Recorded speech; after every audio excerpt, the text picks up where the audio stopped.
Alright guys, just time for a quick news world disorder. So the biggest story today is that a British spy has been found murdered in his flat.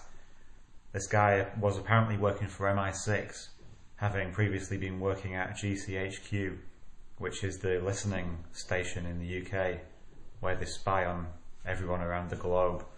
So this guy's body's been found stuffed in a sports bag in his bath in his flat in central London, with a mobile phone and various SIM cards laying out on the floor.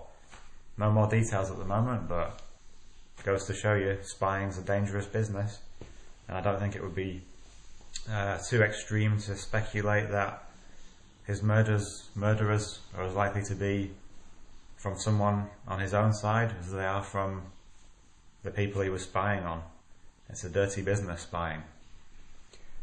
Second story is about the Imam of the Ground Zero Mosque. Apparently some quotes have been unearthed from years ago, from 2005, where this guy talks about the fact that the US has actually been responsible for more innocent deaths than Al-Qaeda. Now, I mean, in my opinion, that's actually a true statement. If you think of the hundreds of thousands, if not millions, of innocents who've been slaughtered during the innumerable wars that the US has waged and the various sanctions that they've taken out against different countries, then that's a factually accurate statement. But it's strange timing that this comes to light when all of this furore about the Ground Zero Mosque is going on. And as was revealed in the InfoWars story by Paul Joseph Watson, this guy has lots of connections to the elite. I think they call him a globalist stooge, and showed that he's been funded by people like the Rockefellers. So is this part of a scam, part of a trick by the elite to sow division in the US? Possibly, who knows. Third story is about British consumers who've racked up £26 billion worth of debt during the downturn, as it's still rather hilariously being called. Of course, we know it's not a downturn, it's a recession, and it's heading into a depression.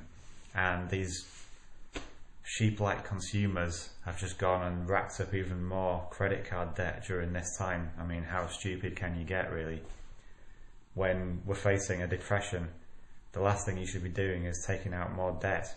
I mean, one thing I'm never going to do again is take out credit cards or personal loans, because, as we all know, debt is slavery.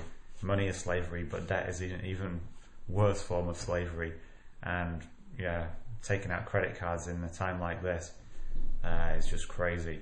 And I really do despair when I hear about people doing things like that. They're so blind to what's actually going on, and they're such slaves to fashion and to consumerism. It's just tragic, really. I'd finally just like to say something about a story which has been in all the media in the UK, and this is about the woman who dumped a cat in a wheelie bin. There was a video of a middle-aged woman who was stroking this cat on a wall, and then she just picks the cat up by the scruff of the neck, drops it in a wheelie bin, closes the lid, and apparently this cat was trapped in this wheelie bin for about 15 hours. And they actually caught her because the people who owned the cat had this CCTV pointing out onto the street, and they were obviously amazed to see this middle-aged woman doing this. And of course there's been a massive outcry about this. Apparently this woman's received death threats and things like that. And I really hate animal cruelty, so of course I was very angry when I saw this woman doing this.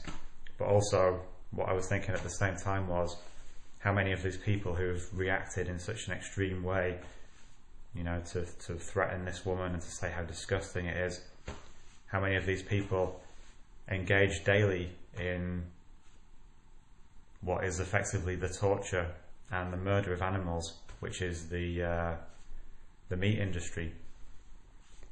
Speaking as a vegetarian here, and it's never popular when you speak out about vegetarianism, and no doubt I'll get some thumbs down for doing it, but You know, I'm proud to be a non-meat eater. The wholesale slaughter of animals and the way that animals are raised in factory farms especially is absolutely disgusting. So yeah, there's a bit of hypocrisy going on here. People will speak out when they see a nice little cat being manhandled or mistreated, but at the same time they don't think about the things that they engage in when they sit down to their, you know, eggs from a battery hen, or their meat from pigs or cows that have been raised in absolutely atrocious conditions. So something to think about there. Alright guys, have a good day. Cheers.